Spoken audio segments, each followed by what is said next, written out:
So this is the second part of making the ventral root electrode, and you're gonna need a dissection scope, or I mean, I like to use a dissection scope because it gives me a much clearer view of what I'm doing. But the main thing you'll need is actually this. This is the I don't actually know what this is called. What is this called? Just It's a like a grinder. grinder. Yeah, it's a grinder from Narishigi. And then your pipettes that you just pulled, right? So what this grinder does is it's so if I turn it on, you'll be able to see, right?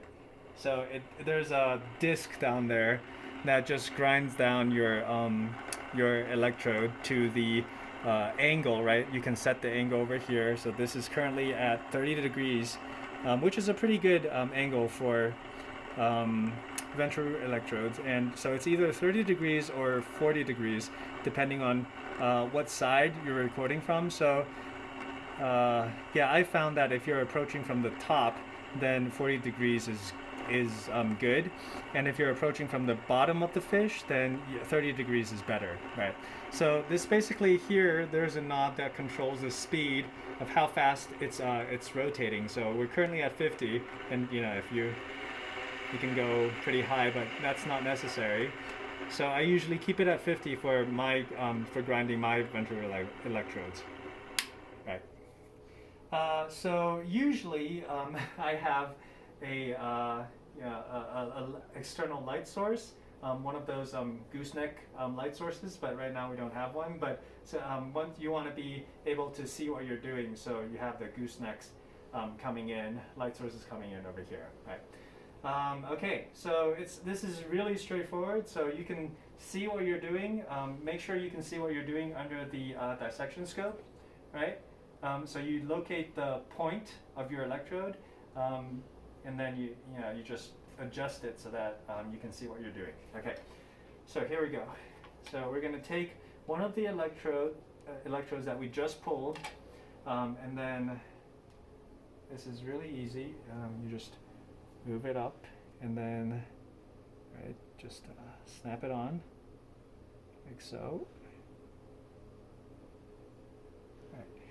And then, like I said, 40 degrees is good for ventral electrodes that are approaching from the top, right? And then what you do is you just slowly lower it down until you can see the tip underneath your dissection scope, right?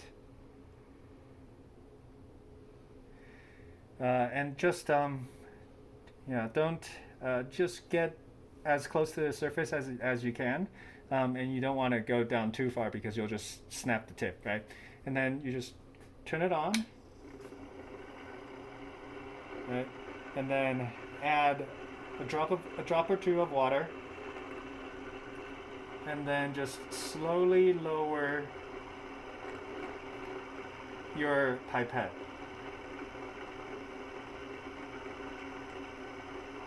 Right. It doesn't take long. That's basically all it took. So you can lower it down, and then you'll see it grinding away. And then once you see a smooth, that it has formed a smooth surface or a smooth opening, then you can just move it up, right? So if you want a larger opening, you just push it down more, right? And if you want a smaller opening, you don't push it down as much, right? So this is really straightforward. So and once you have the opening and the smoothness that you like, of course, you just remove this. And here, there's one last thing that I like to do, which is to make a tiny dot on one side of the electrode so that you know where the tip is, right? So right now, if you look at it, I haven't touched anything, right? So the grinding surface is over here. So the opening, right, is on the bottom, right? And then the pointy point is on the top. So I like to just use a marker and then just, mark the top like so, so that I know that what the orientation of the opening is at, right? So just take this out, and then put it back into our electrode holder. And obviously, you know, if you're going to spend time doing this, you might as well just make a couple. I usually just make like an entire batch, and then that'll last you for quite a while because they don't actually go bad. It's hard to actually get dust in them because the opening is so large. So you can just use them for a couple months, or maybe not, depending on how often you want to do experiments. And there you go. That's ventral electrodes.